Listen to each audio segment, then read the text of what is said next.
j'ai pas le choix de débuter l'épisode de cette semaine en remerciant tous nos puck junkies qui m'ont écrit par rapport à ma vésicule biliaire.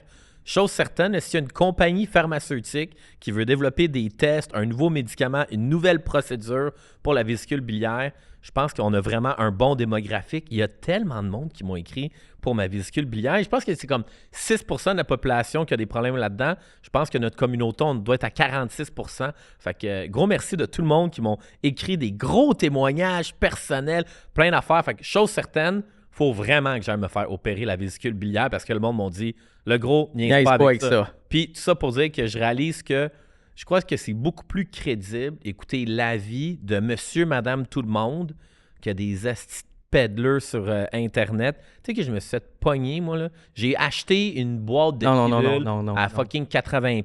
Non.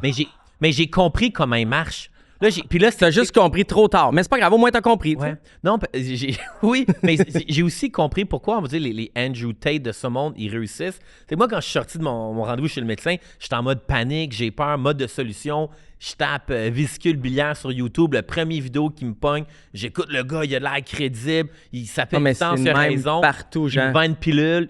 J'achète la pilule 80$. T'as-tu regardé les ingrédients quand tu l'as reçu? C'est genre du sucre, n'importe quoi. Il n'y a probablement rien de médicinal là-dedans. Là. Ouais, mais tu sais ce qui est médicinal, puis la chose qui m'a frappé en parlant autant avec mon pharmacien qu'avec mon médecin, puis qui, parenthèse, pour ceux qui suivent ma péripétie de vésicule biliaire, j'ai pas officiellement de pierre à la vésicule biliaire.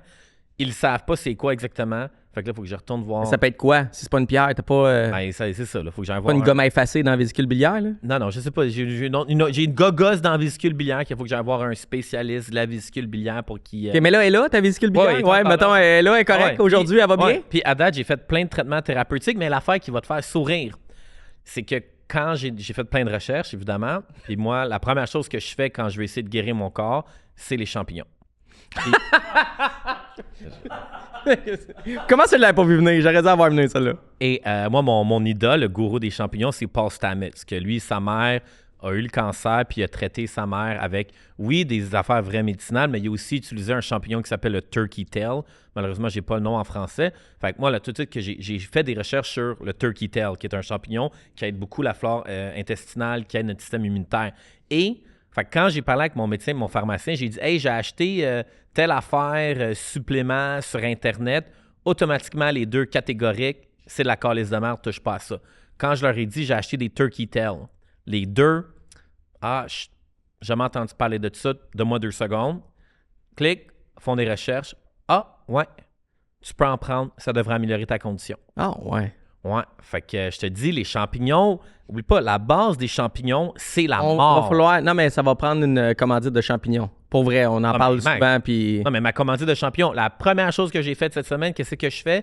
Comment faire pousser des champignons turkey tail? Fait que là, il faut que je me time pour couper mes arbres au chalet au bon moment de l'année. C'est malade, le gros. Ah non, dude. Attends. Je vais pas Arnaud, Serge, OK, tantôt, on dit, on se fait un petit plan de show, puis je pense que je vais commencer avec ma vésicule biliaire. J'ai dit, OK, c'est cool. La seule affaire qui est importante, pas trop long. Tu sais, quoi qu'ils ont à 30 secondes. On t'a combien de vésicules, là? 3 minutes et demie, OK. Fait que... Ça a bien été? Ben, ça va bien été. Oui, ça va... Là, ouais. Puis, parlant de santé, attends, encore une fois, l'autre affaire le plus fucké, fait que là, j'ai fait plein de tests pour savoir qu'est-ce qui causait ma douleur. Et ce qui est le plus dommageable pour ma santé, c'est pas le vin rouge, c'est pas la bière, c'est pas le sommeil. La pire affaire que je donne à mon corps, c'est tout ce qui est friture. Fait que moi, de plus en plus, je réalise que de l'huile, là, c'est du fucking... rest in peace aux doigts de poulet, man. Hier, t'es allé au Centre Bell. As-tu mangé les doigts de poulet, frites, poutine, quelque chose? Rien. Hot dog? 3 bières dans moi, ce que j'ai réalisé hier, c'est... J'ai réalisé que j'ai une nouvelle dépendance. Je suis accro aux billets du Canadien. Parce que moi, ce qui arrive, c'est qu'il y a une game du Canadien. Puis là, si j'ai le malheur d'aller sur Facebook ou sur des sites de revente de billets, puis là, je vois qu'il y a des deals. Fait que hier, vers comme 4 heures, j'ouvre mon Facebook. Là, il y a le groupe Facebook que j'adore. Là, c'est Canadien de Montréal, billets saison 2024-2025. Là, je vois quelqu'un qui poste « paire de billets d'un blanc, 140$ la paire. » Je suis comme « Chris, ça vaut 100 belles à 70$ le Tix. Ça peut être pas pire. » Là, après ça, je vois des paires de rouges à 200$. Puis là, je me dis « OK, maximum $200, un billet à 100$ d'un rouge, c'est un esti de bon deal, j'y vais. Puis là, finalement, je commence à fouiller, gratter. Puis là, finalement, je vois un gars qui met une paire 111 rangée A. Les 2 billets? 2 billets, là, Ben ouais. 110. Combien de temps avant le match? Parce que C'était souvent... 4 heures. OK, c'est ça. Tu restes assez proche du Centre Bell pour pouvoir prendre des billets plus last minute. Ouais, là. last minute. Fait que finalement, je me suis ramassé avec 2 estis de bons billets, 111 rangées A, payés 2,40 la paire. OK. Fait que moi, bref, c'est ça ma dépendance au billet du Canada. Je suis pas capable de pas y aller. Non, mais c'est pas si pire. Pour vrai, si t'as l'argent pour le faire, il n'y a pas trop de dépendance. Ta vésicule biliaire, ton foie, ton cerveau, tout le monde va être correct. C'est pas juste au Centre Bell. Mais, as-tu réalisé, as-tu remarqué en prolongation? Moi, j'ai regardé le match de chez nous, super excitant. Il y avait il y avait plusieurs sièges vides en prolongation, mais j'ai le feeling qu'il n'y en avait pas pendant le match. As-tu remarqué hier qu'il y avait beaucoup de sièges vides au Centre Bell parce que les billets étaient pas chers? As-tu remarqué? J'ai pas remarqué. Mais tu sais, au Centre Bell, même quand c'est sold out, il y a toujours des sièges vides. Là. C'est rare qu'au Centre Bell, même, je pense, quand je suis allé à Non, mais il y en avait beaucoup en prolongation hier. Puis mon hypothèse à moi, c'est que le match commençait à 7h30 au lieu de 7. C'était la semaine, il annonçait de la neige, puis on était allé en prolongation, puis en tir de barrage. Fait qu'à un moment donné, il était tard. Moi, je pense qu'il y a du monde pour vrai qui se sont payés des tickets hier et qui n'ont pas resté jusqu'à la fin de la game parce que les sièges vides qu'on voyait en prolongation puis en fusillade, ils étaient pas vides, il me semble, de mémoire en deuxième période. Là. Pour de vrai, j'ai vraiment pas remarqué. J'étais trop focus sur ça. J'étais excité. Shootout, une victoire en shootout, c'est tout le temps le fun. Patrick Laine, quand même un très bon joueur, mais je suis vraiment surpris de sa posture sur la glace. Autant qu'il y a du swag à l'extérieur de la patinoire, je trouve qu'il est vraiment hunchback. Il joue les épaules rentrées. On dirait qu'il y a une bosse dans le dos. Je suis pas fan de son style, mais moi, mon nouveau coup de cœur, joueur de hockey de la NHL, hier, c'est Troy Terry. Hey, pour un choix de 5e ronde au total, un esti de joueur de hockey. Puis je vais pas faire trop de comparaison avec Slav, mais ça fait des prospects que je regarde. C'est comme quand j'ai vu Logan Cooley. Un esti de bon patineur. Puis j'espère que Slav va se mettre à patiner comme lui. Puis Slav, là, je commence à être fan. Encore une fois, hier, Slav commence à bien jouer. Ouais. Puis après ça, l'autre constatation que j'ai eue sur Lane Hutson, parce que moi, à chaque game, je parie sur mise au jeu que Lane Hutson va scorer. Là, à un moment donné, tu vas l'avoir. Faut que tu doubles à chaque fois, je t'avais déjà dit. Faut que tu doubles. Mais Lane, est-ce qu'il n'y a pas de shot? Je le voyais tirer de la pointe, là, puis sa shot, là, elle ressemble à la mienne. Là. On dirait que le goal... Non, mais pour de vrai, le goaler doit l'avoir arrivé, là, slow. Il y a pas... Mais, ça va y prendre un filet désert comme Kirby Dach. Ça va y prendre ça pour qu'il marque son premier. Ouais, tu sais, Kirby Dach, on s'entend-tu que c'est ton 2e de l'année, puis possiblement son dernier? Et pour de vrai, j'arrête pas de penser à l'étude que tu as sorti la semaine passée là, sur Kirby Dach. C'est vrai qu'il doit y manquer son spark. Tu l'entends souvent, là, des joueurs de hockey qui disent qu'ils perdent leur flamèche, puis Dach, il a perdu sa flamèche. OK. As-tu regardé, parce que là, tu me parles de Dach, de Slavkovski, de Lane Hutson, là, tu m'as perdu, je reviens à la base. OK, la base. Tu veux Markov au Centre Bell? En fait, étais-tu là quand il était honoré? Non, j'étais pas là. Mais d'un, il était-tu juste dans des sièges en fait, lui-même? Ou oui, il était dans il l'a dit en entrevue, il savait même pas où il était assis. Lui, le Canadien l'a invité au match, comme il avait invité Plekanec. Ouais. Puis il n'y a pas eu d'hommage, il n'a pas été intronisé à rien. Il était juste là comme « Hey, c'est le fun, André Markov vient à Montréal », ce qui est quand même cool, ce que le Canadien ne faisait pas nécessairement. Mais ça m'a rappelé 1001 affaires parce que Markov, c'est dans les pics, dans les coulisses, puis c'est dans les pics de Stanley 25. Puis je me suis rappelé tellement de patentes avec Markov. Premièrement, c'est un gars qu'on n'aurait jamais dû avoir autant d'infos sur lui, puis qu'on avait plein d'infos. Puis là, on s'en est parlé au téléphone l'autre fois, en dehors des ondes.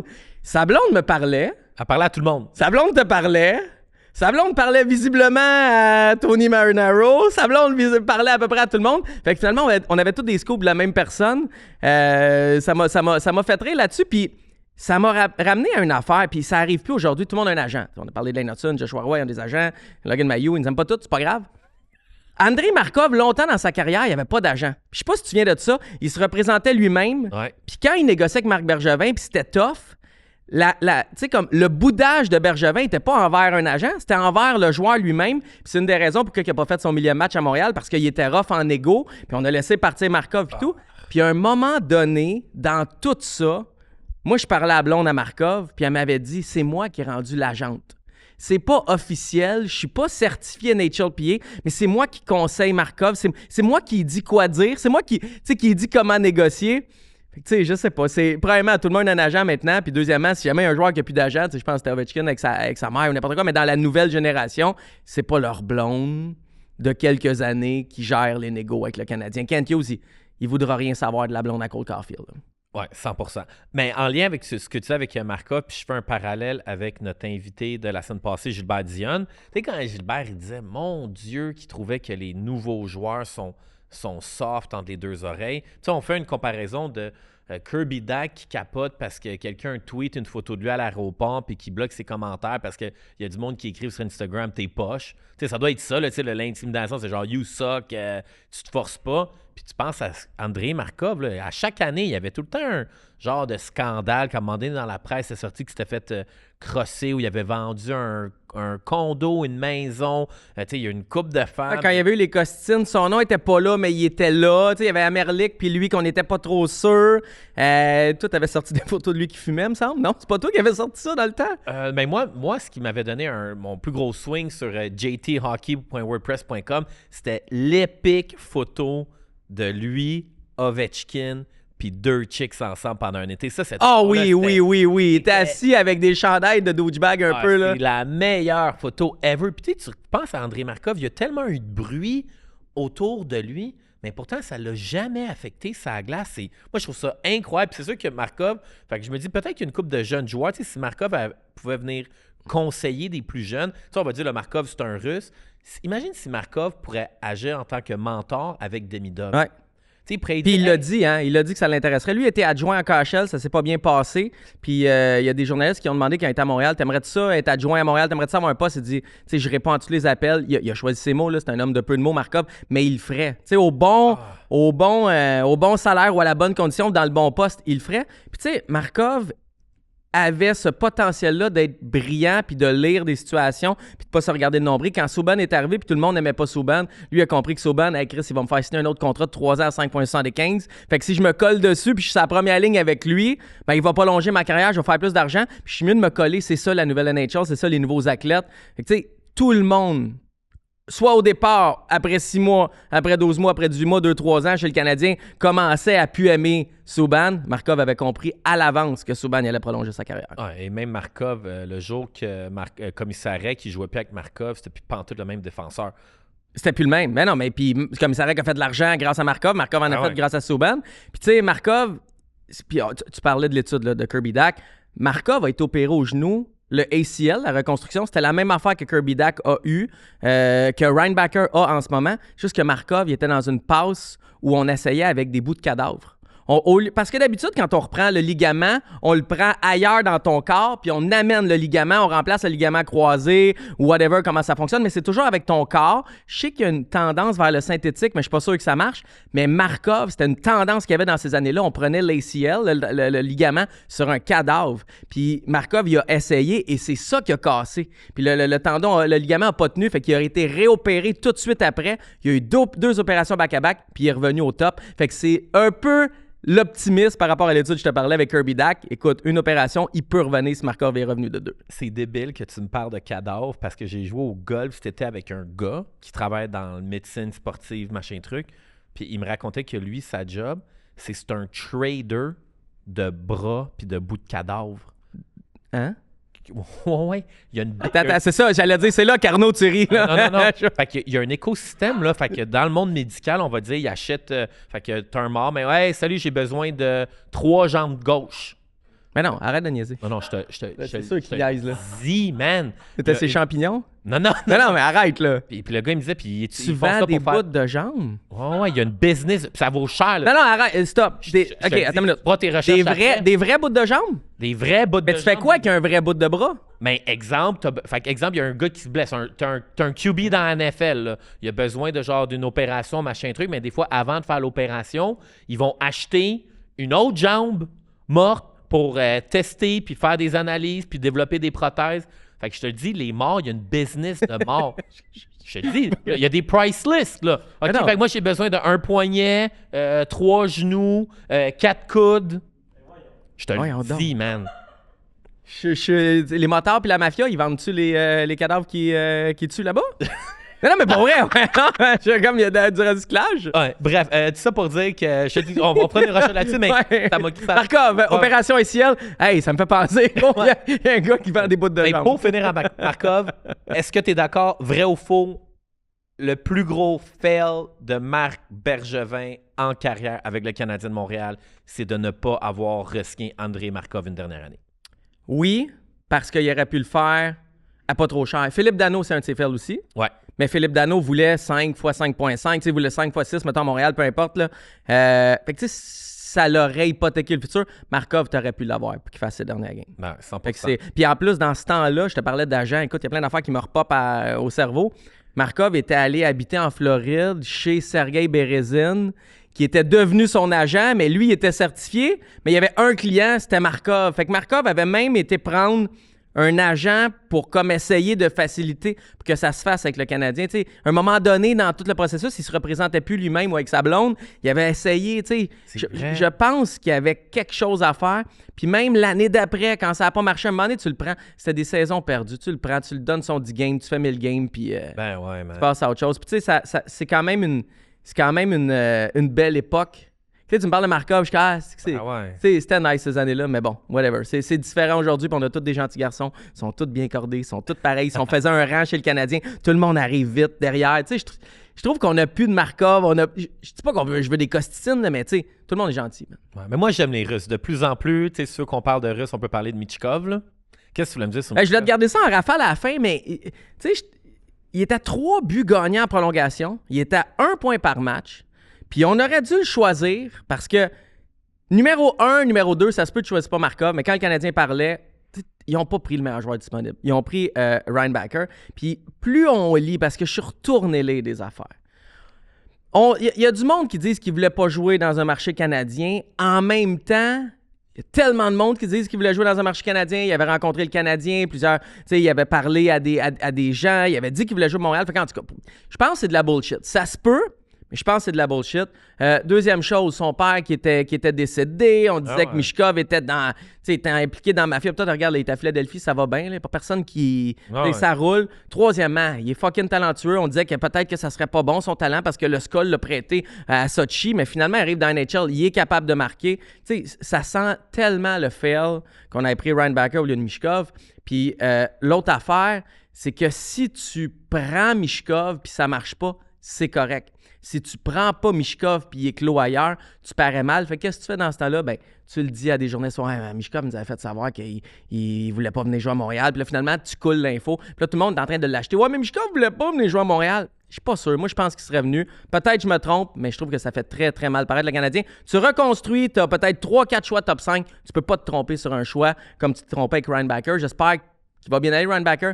Je suis pas très confiance. Pour revenir un peu à la défense de l'organisation du Canadien. Ouais, t'es mieux. Ça prend un bad cop et un bon cop. Mais la seule chose que je veux dire, c'est que quand je regarde beaucoup, on va dire l'Avalanche du Colorado, puis toutes les grandes équipes ont raté des choix au repêchage. Non, mais et l'Avalanche du Colorado, ils ont eu des high picks. Tu peux pas rater quand tout le monde veut que tu prennes un joueur. Ah ouais. Tout le monde voulait Michkov. Ben, tout le monde voulait Shane Wright. Bon point. Bon point. Ça avait peut-être un peu changé dans les 24 dernières heures, ça commençait, mais t'as raison, on l'avait eu. T'as un bon point. Ah ouais. Mais si tu te trompes, si Shane Wright devient vraiment meilleur que Slavkovski, les gens vont le remettre d'en face aux Canadiens. Tandis que quand tu prends le choix qui est évident, tu sais, Connor Bedard flopperait. Il n'y a personne qui va dire hey, il aurait pas dû repêcher Connor Bedard. Tout le monde l'aurait repêché. Comme Neil Yakupov avec les Oilers. C'était le pick à prendre à ce moment-là. Comme Taylor Hall, avec Buffalo. Ouais, mais quand tu prends un autre chemin que personne prendrait quand tu es recruteur, c'est un risque. Tu te condamnes à réussir, sinon on va te le remettre en pleine face. Ouais. Parlant de se faire remettre des affaires en pleine face, ouais. On s'est fait un peu chicaner. Comment ça? Parce qu'il y a quelqu'un qui m'a un peu rentré dedans, puis j'étais genre, alright. Quand ça? Où? À matin en plus. Quelqu'un qui écoutait notre podcast d'il y a 2 semaines. Quelqu'un m'a dit que on était des estis de tata de dire que la Ligue nationale de hockey n'était pas une ligue de développement. On va parler à Christophe Perrault? C'est pas vrai, non? Non, pas. OK. Non, mais quelqu'un de très influent dans la Ligue nationale de hockey. Puis la personne m'a dit, tu sais, la Ligue nationale de hockey aussi, quand ils repêchent des joueurs, c'est pour les développer. Tu sais, la personne m'a fait une analogie. Sidney Crosby, il a été développé au sein de l'organisation des Pingouins. Fait que c'est sûr que la personne me disait, tu sais, quand on disait, mais Martin Saint-Louis devrait être au Rocket, puis Pascal Vincent. Non, pas nécessairement, parce que c'est vrai, quand tu regardes le Canadien en ce moment en reconstruction, tu es en train de développer chacun de tes joueurs. C'est des projets. Tout le monde dans l'organisation est en train de se développer. Kent Hughes, c'est un GM qui est en train de se développer. Tu sais, je pense que dans toute la vie, on se développe. Toi puis moi, on l'a donné. Ouais, mais je me développe pas comme morning man à Cogeco. Tu sais, il y a une place pour se développer. Je pense pas que être à la barre du Canadien, c'est une place pour te développer. Ben, comme je te dis... Peut-être parce que là, on est en pleine reconstruction, on accepte Ouais. des choses qu'on a. Mais je constate quand même que la LNH, c'est pas une ligue de développement. Quand tu arrives, il faut que tu sois prêt à donner des résultats. Puis, mettons, Sidney Crosby, quand il est arrivé, c'était un gars en développement super, tu sais, extraordinaire. Fait que tu l'as mis avec plein de monde qui sont pas en développement. Je sais, ton développement, c'est à Laval. Ton développement, c'est ton jeune qui est en NCA, c'est ton gars qui est en Europe. Je garde mon point, puis la personne dira, oh, Chris, JT, t'as compris, Truman, c'est un tata. M'en calisse. Ça sera ça. Je vais te parler. Un article qui est sorti hier soir, c'est super intéressant. C'est un gars qui s'appelle Jonas Siegel. C'est un Torontois qui est maintenant à Seattle.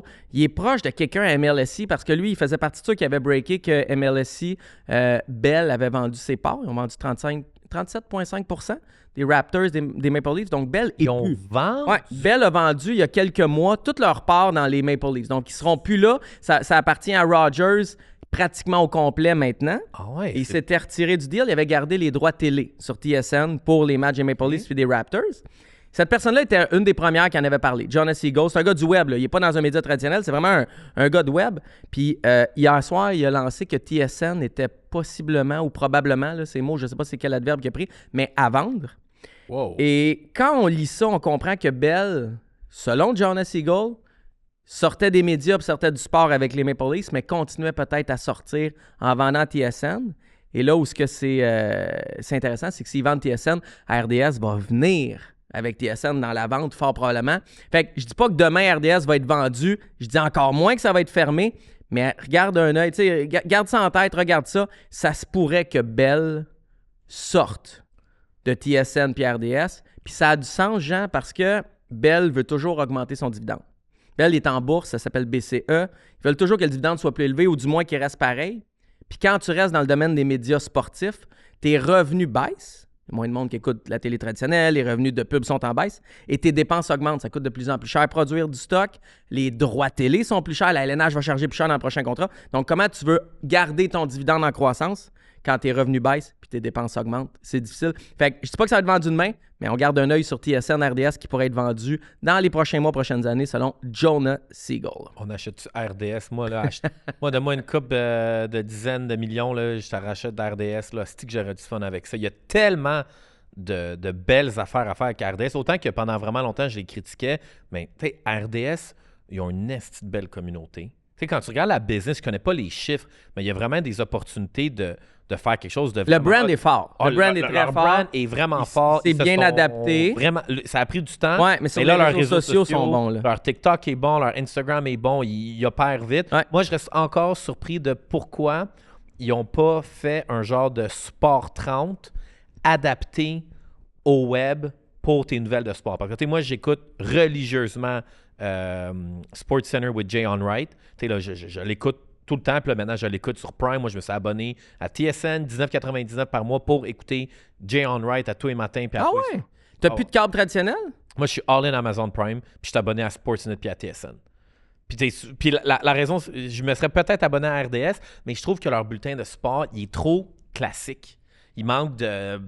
Mais oomph. Il n'y a pas, pas le facteur oomph. Mais bref, mais je pense pas que RDS ne fermera jamais parce que la personne, si quelqu'un ferme le site d'RDS, c'est un tata. De toute façon, là, je peux pas donner trop de détails, mais les studios étaient inondés à côté du pont Jacques-Cartier.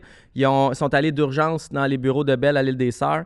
Ils ont signé un truc d'1 an. Là, on m'a dit que ça a été prolongé d'une autre année. Fait qu'ils sont 2 années là-bas et ils sont déjà en train de voir où vont être leurs prochains locaux à Montréal. Je pense qu'ils vont construire ou ils louent, whatever. Je ne veux pas rentrer trop dans les détails.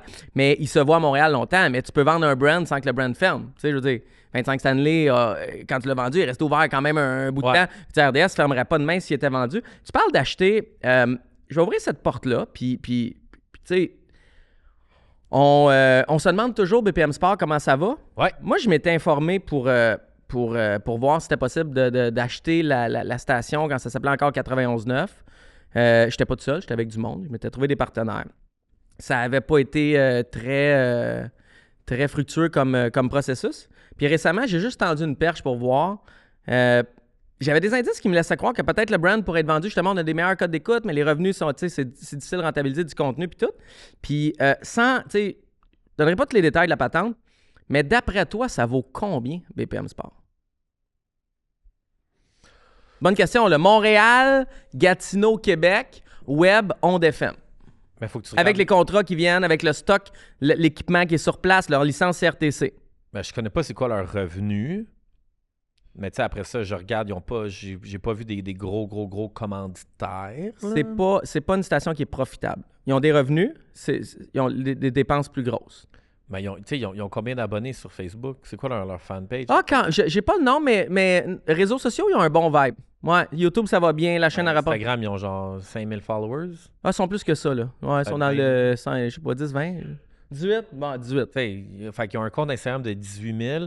Moi, sur mon InstaHab, c'est pour le fun, j'en ai 70 000. Alors, ma page Facebook, La Coupe Chez Nous, que je poste une fois par année, j'ai genre 30 000 abonnés. Eux, ils ont combien d'abonnés sur Facebook? Ouais, mais tu sais, ils sont mais actifs. Ouais, mais je regarde. Tu sais, exemple. Oh, non, je comprends. Moi, j'en ai acheté mais... des pages. Moi, j'en achète puis j'en vends des pages Facebook. Ouais, mais c'est juste des pages. Eux autres, c'est un brand, c'est une licence CRTC, c'est des gros noms des sous gros contrat. C'est... Mais pour de vrai, c'est que ça doit pas valoir grand-chose. Parce que ça dépend de c'est quoi tes deals. Si BPM disent oui, nous, on a des ententes annuelles, on va dire pourquoi la poche bleue s'est faite vendre? Parce que la poche bleue, il y avait sûrement des ententes annuelles avec Ford qui disaient mais nous, on génère, on a un deal. Puis là, tu fais fois tant les revenus, fois tant les profits. Puis tu as déjà la business. Tu sais, souvent, la poche bleue, c'est OK, il allait chercher 1 million sur 3 ans avec Molson, 1 million sur 3 ans avec Ford. Tu dis OK, mais j'achète cette business-là, je vais être capable de la rentabiliser. Ça vaut 6, mettons, ou whatever. T'es arrivé à quelque chose de même. Les costs des gars de la poche bleue étaient petits. Ouais, mais attends, quand t'achetais la poche bleue, t'achetais comme des deux porte-paroles qui sont la Pierre, la Tendresse, qui sont des anciens du Canadien. Si t'achètes BPM, t'achètes le Georges Larac, Gilbert Delorme, tu sais, whatever. Mais quelqu'un du milieu m'a dit 2 à 5 millions. Je voulais juste le dire. C'est la valeur en ce moment pour BPM Sport. Hey man, pour de vrai, si je m'imagine que j'ai 10 millions dans mon compte de banque, est-ce que je donnerais 5 millions pour une station FM qui grichouille un peu une fois de temps en temps avec un gros payroll? No. Moi, je ne mettrais pas 5 millions de mon argent de poche, mais j'aime la croissance de la station. Je te dis pas que je mettrais mon argent jamais ailleurs, jamais en bourse, je t'ai déjà expliqué, mais je trouve ça quand même intéressant. Parlant de ta bourse, là, ouais. petite parenthèse, j'ai envie de te challenger un peu sur ta stratégie parce que j'ai parlé avec des boys, puis j'étais un peu curieux, moi je connais pas grand-chose là-dedans, mais de un, moi j'ai été surpris de ton 2% de frais de gestion. Parce qu'avec les dollars que tu as, tous mes boys qui sont dans cette catégorie-là... On dirait fait ça à 0.85, 0.80. Ouais, 0.75, ouais. Je sais où tu t'en vas, hein? Ouais. Ça, c'est le frais de gestion que ton boys qui rep, tu sais, comme ton conseiller va charger, mais il va te vendre des fonds après. Ben pas il va te vendre, dans le fond, il va placer ton argent dans des fonds, puis le fonds, lui, est à 1%, 1.2, 0.95. Fait que tu additionnes les deux ensemble. Dans le fond, ils te parlent que de leur commission à eux, mais eux, c'est comme le gestionnaire client. Mais le gestionnaire du fonds, en arrière, charge un autre pourcent. C'est souvent ça. Ben, puis toi, tu n'avais pas eu envie de splitter moitié, faire la moitié avec un gestionnaire de portefeuille parce que tu peux... C'est ça que j'ai fait pendant plusieurs années. C'est ça que j'avais. Ah ouais? Là, tu as décidé de tout consolider. Je perdais 2%. C'est la même. En fait, c'est que tout est une question de risque. Puis si tu veux faire plus d'argent, il faut que tu risques plus. Pour risquer plus, je peux risquer plus tout seul ou je peux risquer plus avec un conseiller. Mais moi, en le gérant, en connaissant mon risque, moi, je sais ce que je veux. Fait que tant qu'à savoir ce que je veux, je vais le placer moi-même au lieu de le donner à quelqu'un qui va me charger 2%. OK. Mais ça veut pas dire que c'est la solution pour tout le monde. Hein. By the way, tu sais, j'ai un bac en finance, j'ai fait mes erreurs avec des petits montants. Tu sais, je me connais, j'ai appris à me connaître, je connais ma tolérance au risque, j'ai un plan, j'ai 43 ans, à 50, je sais à quel pourcentage je vais être, à 60. Tu sais, je suis quand même à mes affaires. Là. Je dis pas à tout le monde de faire ça à 100%. C'est que t'as des bases, man. Est-ce que je t'impressionne? Mais non, mais toi, t'as des bases, fuck. T'as quoi, 2 condos, un chalet sur le bord du lac Achigan? Oui, parce que tu les reloues. Combien? OK. Je sais pas si c'est intéressant, mais on s'en crisse, moi, ça m'intéresse. Combien ça te coûte de coût fixe, ton chalet par année? Ah, c'est quand même cher. C'est juste, mettons, taxe ou tu peux mettre chauffage. Tout. Combien ça te coûte? À chaque année, ça te coûte combien juste l'avoir? Ouais, tu sais, même pas l'hypothèque, c'est genre comme 24. 24 000. Ouais, ça me coûte genre 2 000 par mois. 2 000 par mois, juste avoir ton chalet. Pas d'hypothèque. Rien. Pas de bouffe. Supposons que je suis à la retraite. Ouais. Puis je veux vivre dans mon chalet. Mais il faut absolument... Il y a 24 000 qui sont. Ouais. Mais après ça, tu te loues un condo. t'en as un ou deux en location à d'autres. Tu sais, je veux dire, t'additionnes tout ensemble. Moi, c'est ça, avoir des bases pour moi. Mettre de l'argent avec des revenus, des dépenses récurrentes. T'as toujours ça qui revient. Ah, ouais. Ah, c'est sûr que mais tu sais, avoir une propriété, un chalet, moi, ce qui me fait capoter, c'est l'entretien, man. Toutes des affaires. En fait, tu sais, c'est quoi le plus frustrant d'une maison? C'est le cash que tu mets dans des affaires que personne voit. Ouais. Fait que, tu sais, exemple, toi, demain matin, tu dis, je vais mettre 30 000 dans ma maison, mais tu rénoves ton salon. Ah, mais... Tu changes tes planchers, tu changes tes divans, le monde sont comme « Wow! » Mais moi, c'est genre, moi, il faut que je refasse mon driveway. Mais c'est ça, j'allais Fait que là, dire. je fais Non, mais même driveway, c'est pas si pire. Ben, un driveway, ça m'a quand même coûté 15 000. Là. Ah, j'ai fait mon toit à 12 000. Ouais, c'est Il y a ça. pas tu sais, je veux dire, je vois pas plus. Ah, il est bien beau mon toit, Chris. On le voit jamais, mon toit. Tout le temps, Il est les pareil affaires comme avant, mon toit, là. Puis c'est comme, après ça, je n'ai pas tombé là-dessus. Moi, en plus, j'ai fait une affaire. Là, moi, j'avais du chauffage à l'huile. Puis là, j'ai mis une nasty crise de thermopompe. C'est correct? Ah, c'est que j'aille les thermopompes. Pourquoi? Mais non, Ça arrête. OK, arrête, là. Non. C'est parfait, une thermopompe. Non, je déteste Pourquoi? les thermopompes. De un, man, ils te vendent ça fucking cher L'as acheté où? avec un paquet de dépliants que tu sais pas trop c'est quoi, mais qu'au final, ce que tu réalises, là, c'est qu'il y a une calice de compagnie en Chine qui fait les thermopompes pour tout le monde. Fait que c'est comme si en ce moment, tous les chars qu'on avait, là, c'était une manufacture en Chine. Fait que de un, les thermopompes, tous les brandings, tous les price points, là, c'est tout fait pour avoir l'air d'un esti d'épais quand tu regardes ton dépliant, puis tu te dis, c'est quoi la différence entre la X, Y, Z puis la A, B, C, D? T'as aucune idée. Puis ça fait du bruit. Il y a tout le temps un bzzz. Ça me fait capoter. Je déteste le bruit. J'ai haï ma thermopompe. Ça m'a coûté une hostie de fuck. OK, 3 choses, vraiment. Salutations à Serge, mon chum, qui m'a vendu la marque, pas de marque, qui était celle qui, avant de mettre les collants des grosses compagnies, Gree, etc., donc ça m'a pas coûté cher. Fait que moi, elle venait direct de l'usine. Salutations à Serge, merci de m'avoir fait épargner 5 000 $. Deuxièmement, t'aurais pu, est-ce que t'as fait l'étude Renault? Hey, on est drôle de podcast. Ah ben oui, j'ai eu la subvention. Ouais, t'as eu la subvention, OK, fait que t'as sauvé 5 000, c'est pas pire. Ouais, mais je te dis, je vais te dire quelque chose qui va être débile. Chez nous, là, on prend 30 secondes, là.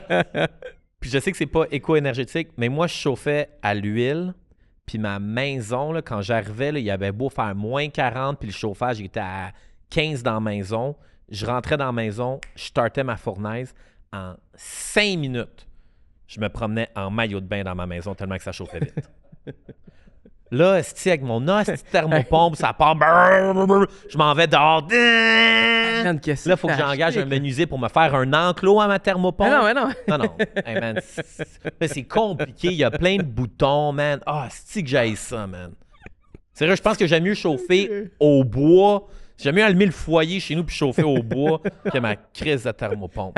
Puis c'est ce qui me fâche, en plus, c'est que... Attends, Mais il c'est que était j'ai pas vu... fâché encore, Arnaud, il se fâche là. Parce que j'ai vu une pub dans la presse du gouvernement qui disait c'est pas vrai, démystifier les mythes des thermopompes qui disent que les thermopompes c'est moins bruyant puis que c'est pas vrai que les thermopompes sont bruyantes. C'est des mensonges. Non, t'as des volumes. Chaque thermopompe a un certain volume. La mienne, on a fait presque pas de bruit, gros. Je te dis, Ça va super bien. Des fois, je suis Ah comme, non. elle marche-tu, elle marche pas? Là, je vais voir. OK, ouais. Hey man, si je suis mon balcon, c'est relax, c'est pas un kiss de chat, je relax, coucher du soleil. Ils ont vendu, man. Ah, je suis pas content de ma OK, thermopompe. je nous Mais ramène. parenthèse, attends, Ouais, pendant qu'on ouais, parle de ça. Oui. C'était pas ça, parenthèse. Tu sais, parenthèse dans parenthèse, là? Non, mais tu sais, ce que j'aimerais avoir, c'est j'aimerais ça avoir une commandite de génératrice. S'il y a quelqu'un qui a une business... Moi, j'en ai besoin d'une. Ouais, moi Toi, aussi, t'en as man. besoin d'une. J'ai raté D'ailleurs, ce qui va te faire l'électricité. capoter, c'est que, tu sais, qu'à Saint-Hippolyte, Hydro-Québec sont venus faire du bel élagage. Ils ont tout coupé les arbres, ils ont tout cliné les lignes. Il n'y aura pas de panne d'électricité à Saint-Hippolyte, je te le garantis cette année. Ils sont supposés faire Bravo, ça aux Hydro-Québec. 3 à 5 ans, puis souvent, ils avaient allongé leur délai. Fait que là, ils sont en rattrapage. Tu peux le voir sur leur site. Ah ouais? Oui, ils font de l'élagage, en tout cas. Je ramène à notre Hockey. notre rôle, même média, mettons. Ah ouais. J'ai eu des nouvelles des codes d'écoute. Là, tout le monde est numéro 1. Tout le monde est numéro 1. En radio, on est numéro 1. Là, Ben, là. Nous, on est le podcast sport et société occupation double le plus populaire Voilà. au monde. Parce que moi, j'ai Numéro vu un. une station qui ont dit on est numéro 1 au monde ou en Amérique du Nord. Puis j'étais comme, ouais, mais vous êtes la fucking seule. Tu sais. Ben, Chris m'a inventé un nouveau sport. M'a joué. Hey, tu sais quoi? M'a participé à un tournoi de ballon sur glace. Là, puis il m'a allé jouer. Il m'a dit, je suis champion du Québec en ballon sur glace. Il y avait combien de monde à la compétition? Ben, j'étais tout seul. Là. J'allais jouer au ballon sur glace tout seul au parc. Bon, je peux te parler de mes Ouais, vas-y. OK. Fait que tout le monde était numéro 1. J'ai analysé en profondeur. La radio parlée marche encore bien. Ben oui. Donc, les radios musicales sont encore plus challengées par les Spotify, Apple Music, etc. Mais les podcasts sont en train de gruger du terrain. Okay? Les podcasts commencent à faire mal à la radio parlée, mais la radio parlée s'en sort mieux que la radio musicale. Le matin, ça va bien dans les radios parlées en général. Le midi, ça va bien. Les mids, ça va quand même bien. Là où la radio parlée commence à avoir de la misère, c'est au retour. Les émissions de retour, les gens... Là, c'est mon hypothèse à moi. Là. Ben, gars, je vais te donner la stats. Québec, Radio X. Matin, Moret, incroyable. Midi, JC, Patricia, incroyable. Le mid qui est entre les deux, c'est Pierre Couture, incroyable. Et au retour, c'est DH. Danny Hull avec José Arsenault et Jordan Boivin. Les chiffres sont de 2 à 3 fois moins élevés en part de marché que les 3 autres shows. OK? Fait que le retour a plus de misère. Cogeco 98.5. Matin, Pat Lagacé a perdu 5 ou 6 parts de marché par rapport à Paul Arcand, mais on s'attendait à ça parce que Paul Arcand, c'est un monument. Les mids vont quand même bien. Là où ça va moins bien, c'est Philippe Quentin au retour. Puis, tu sais, plus la journée avance, moins on a le goût, je pense, de se faire parler de nouvelles, de hard news, de faire attention à ci puis de se faire juger. Et les gens, plus la journée va, plus ils tendent un peu vers de la radio musicale ou vers d'autres choses parce que quand tu as fini ta journée, tu n'as pas le goût de te faire pitcher des leçons puis des affaires dans la tête. Fait que les shows du retour en parler ont plus de difficultés que les shows parlés du jour ou que les radios musicales. Puis je vais te donner un autre parce que je veux le saluer. Frank Hollywood Fortin. C'est comme un nom du père du fils. C'est une légende de la radio. C'est une légende de la radio. Il pogne les vendredis au retour parce que la gang de C'est quoi pogne juste le lundi au jeudi. Puis Hollywood Fortin a hérité du vendredi tout seul. Mais Chris, ses parts de marché sont meilleures que du lundi au jeudi. Ben, je le crois parce qu'il est sympathique, il est léger, il est le fun, il est groovy. Puis on est en fin de journée, puis on a le goût de... On a moins le goût de se faire donner des infos. Rendu à cette heure-là, on veut chiller, on veut être de bonne humeur, on veut être bien accompagné. Fait que salutations à Frank, puis je participe dans le choix à 4 heures. Fait que je me donne du love. Mais là, vu que t'as plein d'infos, là, ça gagne combien, là, tout ce monde-là, à la radio, les chroniqueurs? C'est quoi les salaires, là? D'après toi, une chronique à radio, animation, ça joue beaucoup. Une chronique à radio. Combien tu penses que ça rapporte chroniquer, faire un 10, 12, 14, 16 minutes à la radio?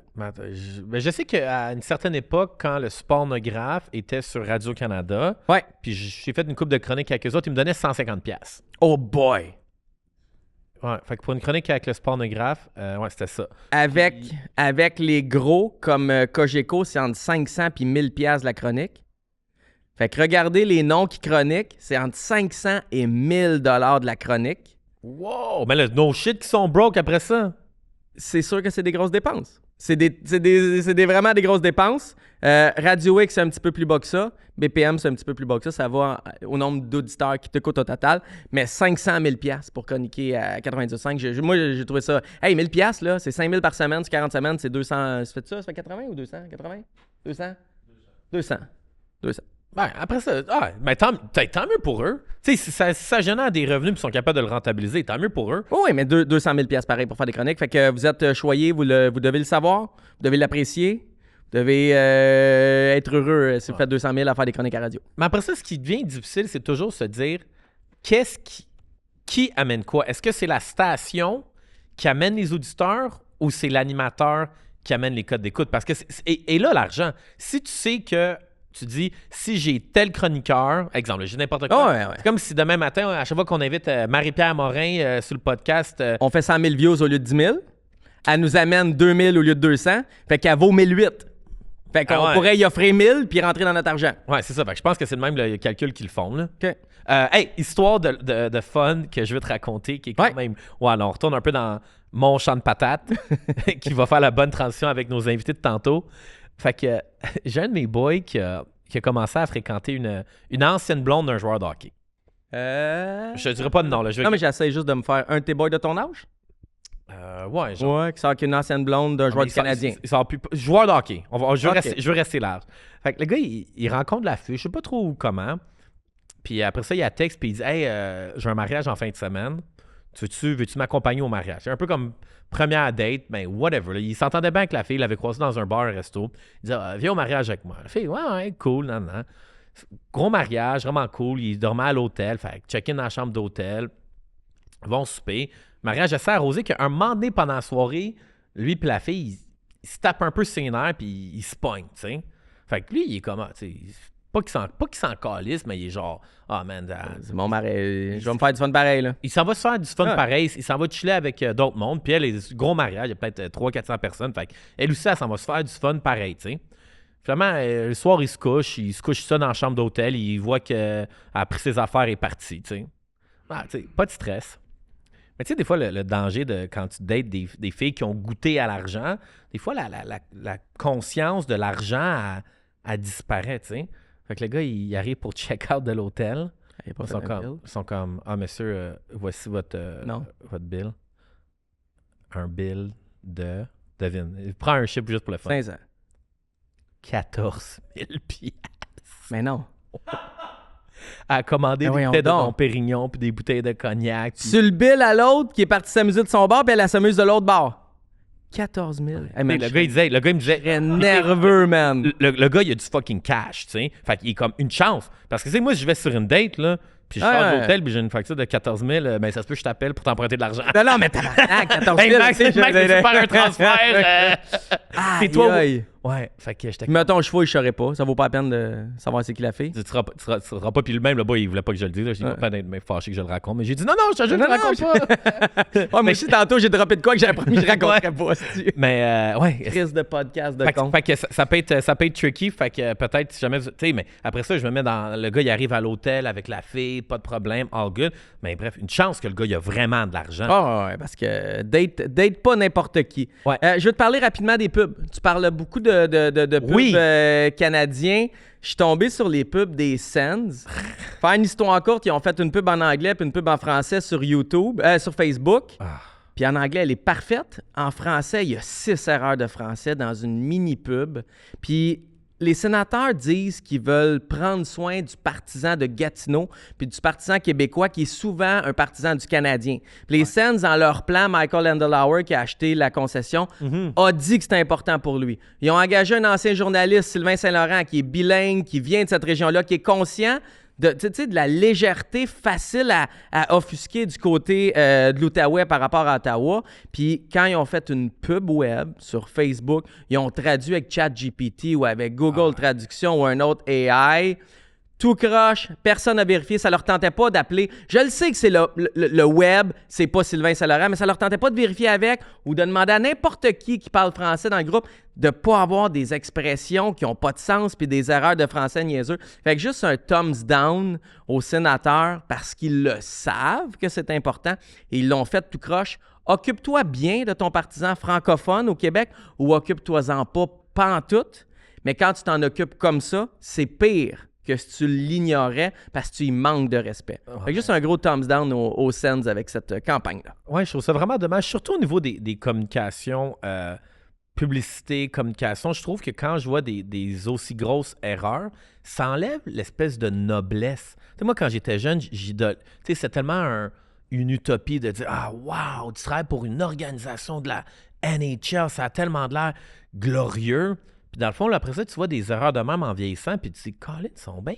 peurs. Mais c'est ça aussi que ça fait, tu sais, on le sait, là, les organisations sportives, le cash, il est sur la glace. Fait qu'ils coupent un peu les coins ronds, tu sais. Fait que, mais tu sais, pour les sénateurs aussi, là, l'histoire de Brady Tkachuk, il doit capoter, là.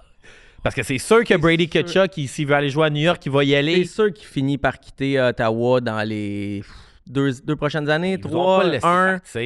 Ils vont le laisser partir à un moment donné. Là, je te l'avais déjà dit, son père est parti du Canada pour les États-Unis, son frère est parti du Canada pour les États-Unis. Ça va arriver à un moment donné ou un autre pour lui aussi. Mais côté pub, je voulais parler de ton tweet. Là. Ouais, mais moi, là, je suis content. Au moins, t'as réalisé. T'as fait changer une façon de faire chez le Canadien de Montréal. Je pense que oui. Puis d'ailleurs, j'ai vraiment aimé leur pub de Patrick Laine. Super. Ça, j'étais comme, bon, enfin. Oui. Ils l'ont fait même pour la game contre les Sabres. Là, ils ont finalement dit, venez encourager Brandon Gallagher contre Rasmus Dahlin et les Sabres de Buffalo.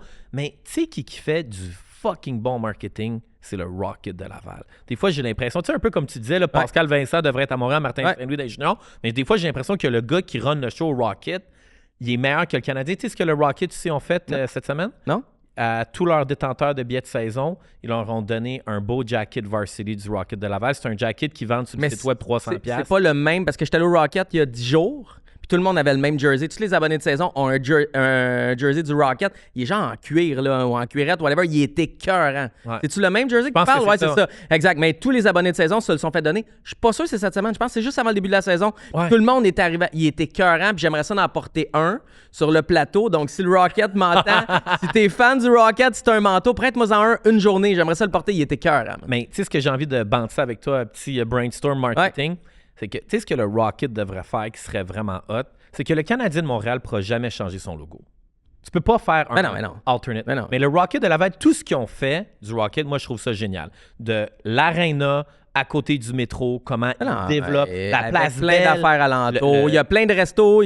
C'est vraiment nice. Le nom du Rocket. Le métro est pas loin. Le nom Rocket, français, anglais, ça ramène aux racines de Maurice Richard. L'ambiance, l'aréna est parfaite. Tout est cool. La seule chose qui me gosse, le air, il est correct, mais le Rocket a une opportunité incroyable de faire un deuxième logo alternate. Puis ça serait vraiment cool que le Rocket décide de faire ça. Puis si j'étais au Rocket, tu sais ce que je ferais?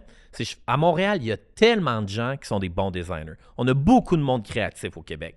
Tu fais un concours, comme il avait fait pour le nom, fais un concours pour dire à des designers, envoyez-nous des exemples de alternate jersey avec un nouveau logo différent pour pas avoir l'air d'un gars qui exploite. Tu dis les 10 meilleurs qu'on va sélectionner. On va tout vous donner, on va dire 1000$ ou 1500$ pour votre temps, pour votre logo. Puis des 10 que tu sélectionnes. Un concours. Tu fais voter les gens pour le faire. Mais après ça. Comme le Fisherman des Islanders, qui est un autre logo alternate. Là. Ouais, exactement. Puis avec le Rocket, parce qu'on le voit dans le monde du sport de plus en plus, les équipes essaient de créer des brands streetwear. Le Canadien de Montréal essaye vraiment fort avec OG1, mais ça marche pas. T'sais, ils ont beau faire tous les collabs avec toutes les marques de vêtements cool de Montréal, que ce soit Dime, que ce soit Girl Crush Gang, name it, il y a quelque chose qui marche pas parce que OG1... Non, mais le Canadien, c'est Canadien. Tu peux pas déplacer ça dans la tête des gens comme branding. Puis le Rocket, ce qu'il devrait faire avec ce logo alternate-là, c'est là de créer un brand streetwear. Mais ce brand streetwear-là, vu que tu es une équipe jeune, c'est pas d'aller cibler les 18-25 ou les 16-25, c'est que tu vas aller cibler les 12-13 ans. Les jeunes, on va dire là, un jeune qui est sur 1-2, qui a un petit frère. Puis là, si tu es capable, le Rocket, de créer un brand streetwear qui va aller cibler, on va dire, les 8 à 12 ans. Ah, moi, je te dirais plus le 12 à 15, le début de secondaire. Oui, c'est ça, au début. Ouais. Pas 16 ans. 16 ans, si on a 4, ah, comme mon gars est... Mais parce que si le gars de 14... Tu l'auras pas. Ouais, exactement. Mais le gars de 12, 13, 14, s'il porte un brand, c'est le petit frère de 8, 9 va vouloir le porter. Puis si tu es capable de créer un lien de fidélité avec cette tranche d'âge-là, là, tu vas vraiment être capable de monter ce brand-là à long terme. Fait que ça, c'était mon... C'est ta suggestion. S'ils le prennent, tant mieux. Ben oui, ça serait hot, là. Ça serait hot. Je veux de thumbs up, thumbs down. Thumbs down... OK, fait saillant du match, le fail du match. Ouais, non, mais j'ai une couple de... Ouais, en tout cas. Fait saillant, négatif. OK, fail. Les Américains qui n'ont pas pris le meilleur buteur américain de la LNH cette saison pour la Coupe des 4 Nations, qui est Cole Caulfield. Thumbs fucking down. C'est atroce. Toute moi, cette affaire-là de la Coupe des 4 Nations, là. Tu sais, je vais aller voir un match parce que je suis un passionné si je ramasse des billets pas chers, mais j'ai juste l'impression que c'est une autre astuce de gimmick pour nous squeezer plus de cash dans quelque chose qui veut pas dire vraiment grand-chose. Il y a l'air d'avoir bien de la politique. Oh, mais t'es dans le week-end des étoiles, faut que tu remplisses ça pour tes commanditaires, t'essayes de faire de l'argent là-dessus, mais t'as 4 nations, t'as pas les Russes, t'as pas les Tchèques qui sont champions du monde. Montembeault fait Team Canada, puis là t'as des journalistes à Edmonton qui pensent que c'est à cause qu'il est québécois puis que c'est un choix politique. Il y a beaucoup de noirceur alentour de la compétition, mais je trouve vraiment que Cole Caulfield, t'es les Américains, je sais que t'as plein de talent puis tu risques de gagner le tournoi, mais tu peux pas ignorer le meilleur buteur américain de la LNH au moment de prendre tes décisions. Inacceptable. Thumbs down, mais en même temps, Jacob Trouba, quand il a été échangé par les Rangers, voulait pas venir au Canada. Ouais, il a déjà joué au Canada. Et thumbs down pour ça, parce que c'est plate. Moi, je suis Canadien. J'aimerais ça que les gars viennent ici. Je le prends personnel, que quelqu'un ne veuille pas venir au Québec ou à Montréal. Mais sa raison est quand même pas pire. Sa femme est médecin et elle veut pas pratiquer au Canada. Elle trouve que les systèmes de santé au Canada, c'est trop dur à avoir une liberté comme médecin là-dedans. Donc, elle veut pratiquer aux États-Unis. Fait que rendu là, écoute, si ta blonde, elle veut ça, tu fais comme, OK, je veux pas aller jouer au Canada. Là. Mais tu sais, quand tu parles de ça, on va tomber dans une polémique là, dans les 2-3 prochaines années parce que là, il y a beaucoup de propriétaires et de directeurs gérants dans la Ligue nationale de hockey qui veulent équilibrer la masse salariale en fonction du taux d'imposition. Oui. Mais ça, La LNH dit qu'elle le fera jamais, mais elle le fera jamais jusqu'à temps qu'elle le fasse. ouais, fait que ça va se faire éventuellement. Mais là, après ça, là, on va tomber dans des affaires de propriétaires milliardaires qui vont venir chialer à l'État, on va dire au Canada, qui vont dire, mais là, nous, nos joueurs, on aimerait ça qu'on ait des exemptions de taxes pour nous permettre d'être compétitifs. Là, on va retomber dans un débat de dire, OK, mais là, tel milliardaire veut que le gars qui fasse 10 millions paye plus 50% d'impôt, il y a une exemption spéciale ou un crédit d'impôt de statut d'athlète professionnel pour la bullshit de retombées économiques, machin truc. Mais nous, n'importe quelle personne québécoise qui fait 100 000, 150 000, 250 000, 400 000, nous, on va être imposé à fucking... Mais il y a déjà 51%. ça, là, ça vient de sortir. Les Kings à Los Angeles, ça avait coûté 5,6. 5,6 millions. Le montant est sorti quand ils ont été. T'sais, on savait que le gouvernement allait subventionner, là. Fait que ça va faire le même genre de patente dès qu'on veut subventionner les athlètes professionnels. Qu'on y aille avec ça ou pas, à chaque fois qu'on envoie de l'argent, de notre argent collectif pour le sport professionnel, ça fait des mais ça n'a pas rapport d'envoyer de l'argent pour le sport professionnel. Ça n'a aucun... 100%. Faut qu'on arrête ça. Il faudrait qu'on fasse un projet de loi, là, je sais pas, mais à un moment donné, là, on le voit, là, c'est cool qu'il y ait une organisation sportive, mais c'est démontré aussi, là, construire les nouvelles, des stades, des arénas pour des nouvelles équipes de sport professionnel, les vraies retombées économiques, c'est dans les poches de la ligue, dans les poches des joueurs, dans les poches des propriétaires. Ou c'est des grosses dépenses qui coûtent, comme le toit du stade. Ouais. Dernier, non, c'est pas vrai, j'ai un thumbs up, un thumbs down. OK. Thumbs up, PO. C'est-tu PO? PO Drouin. En tout cas, si jamais j'ai moffé ton nom, je m'en excuse. Il fait des sauces piquantes pour Fire Barnes. Oui. Il nous invite à son usine dans le coin de Québec. Il va faire notre sauce piquante. On va goûter à plein de sauces piquantes. On va modifier les recettes. On va faire notre collant. Puis on va avoir la Stanley 25 avec nos faces. Faut juste aller à Québec. Ah, ben parfait. Mais OK, sure. On va faire... Veux-tu aller à Québec? Faut que j'aille à Québec jeudi prochain. OK, mais ça peut être pas pire. Pour de vrai, on check ça n'importe quand. Du lundi au vendredi, il est à l'usine. On peut passer n'importe quand. Ou faudrait qu'on ait une game des remparts. OK, mais on peut faire ça. On check ça. Je l'ai juste dit, il est vraiment cool. Il est pour vrai cool guy. Puis mon dernier thumbs down, j'avais pas écouté la série Reconstruction sur le Canadien qui était sur Crave. Il paraît que c'est plate. Mais moi, j'ai trouvé ça plate parce que là, il commence à la diffuser à RDS comme en retard, là. Puis c'est ultra léché. Puis pendant que je l'écoutais, j'avais le même feeling que les derniers 24CH où tout est beau, tout est mis en scène, tout est comme... C'est trop beau, puis tu sais qu'il y a des séquences qui ont été enlevées. Fait que c'est comme si tu me donnes accès à quelque chose, mais juste au mieux ou au mieux glacé de la patente. Puis moi, j'aimerais ça avoir accès à toute la patente en arrière. Fait que je m'ennuie des premières saisons de 24CH. Tu sais, je dis pas de pas écouter la série Reconstruction, mais j'ai pas eu de fun en écoutant les 2 épisodes qui ont passé sur RDS. Bon, parfait. Pour conclure, j'aimerais ça mentionner comment va ton système de pointage sur Molson MVP? Ça fait longtemps. Parce que les gens oublient que Molson MVP, le jeu de prédiction puis de quiz, comme il y a des estis de beaux prix à gagner, là, tu peux gagner un voyage à fin de la Coupe Stanley, ils font tirer des frigos. Fait que je suis même curieux, là, parmi tous les puck junkies, je sais qu'il y a bien du monde sur le Patreon qui l'ont utilisé. Y a-t-il quelqu'un qui a gagné de quoi récemment?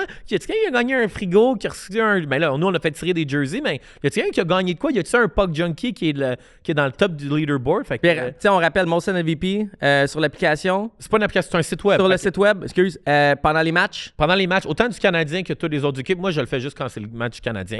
Mais continuez à vous amuser. Puis je suis curieux de savoir, y a-tu des gagnants? Puis on vous le rappelle qu'on va être dans un bar Molson MVP mardi prochain pour la game. 7 décembre. 7 décembre, Canadien Sable. Est-ce que ça va être bon? Ben moi comme je dis, là, on fait ça. Il n'y a pas comme un événement, il n'y a pas de billets à acheter, whatever. On est là. On est là. Venez nous dire what's up. Mais tu sais, mon autre constatation aussi. C'est chez Miller, hein? Oui, bar chez Miller. Moi, d'ici la fin de la saison, pour essayer de gérer ma dépendance aux billets du Canadien de Montréal, je vais aller voir les matchs contre les équipes poches. Parce que quand je suis allé voir Canadien Kings puis Canadien Rangers, si on se fait planter, puis c'est plate, puis tu vois que le Canadien n'est pas de même niveau. Quand je suis allé à Vancouver, j'ai vu une game Canucks-Rangers, 2 équipes, même force, même intensité, est-ce de bon match. Hier, contre les Ducks d'Anaheim, c'est un bon match. Oui, c'était comme la D2. S'il y avait une Division 1 Division 2, c'était un match de D2. Exactement. D2 contre D2. Fait que pour tous les fans du Canadien, c'est bien plus le fun d'aller voir des games contre des clubs de marre. Fait que les games contre les Ducks, les Hawks, les Sens, sûrement. Détroit, sont-ils poches cette année? Ils sont pas top. Moi, parce que ils sont pas écœurants, mais ils sont pas top. Bref, je vous encourage à aller voir les games de marde du Canada. Oh, et puis là, il y en a une coupe, mais qui reviennent en janvier, ça va être plus tough. Fait que, tu sais, c'est ça. C'est pas mal là, les games poches. Ouais. Fait que, t'as-tu d'autres... Non, moi, je veux juste dire quelque chose. On termine l'épisode là. On fait un épisode B cette semaine. Si vous écoutez cet épisode A là, c'était le podcast Jean et Max. On fait des tests cette année.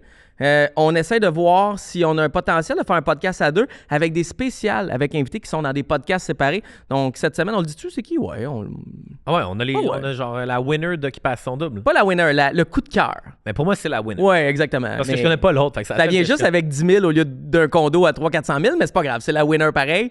Catherine Fidiadis, qui est avec sa sœur Alexandra. Vous regarderez l'épisode, il va être dans les prochaines heures sur YouTube. Mais est-ce que moi ou 10 000, c'est un peu cheap? Tu viens de me dire qu'il y a des chroniqueurs à radio qui font 1000 à chronique. Elle, la fille, man, elle a fait un esti de show pendant 3 mois, dû faire garder ses enfants, toute la patente. En plus, c'était pas payé tant cher. Tu sais, Big Brother, ça payait cher. OD, ça paye pas tant cher. Fait que ce show-là doit être payant en tabarouette.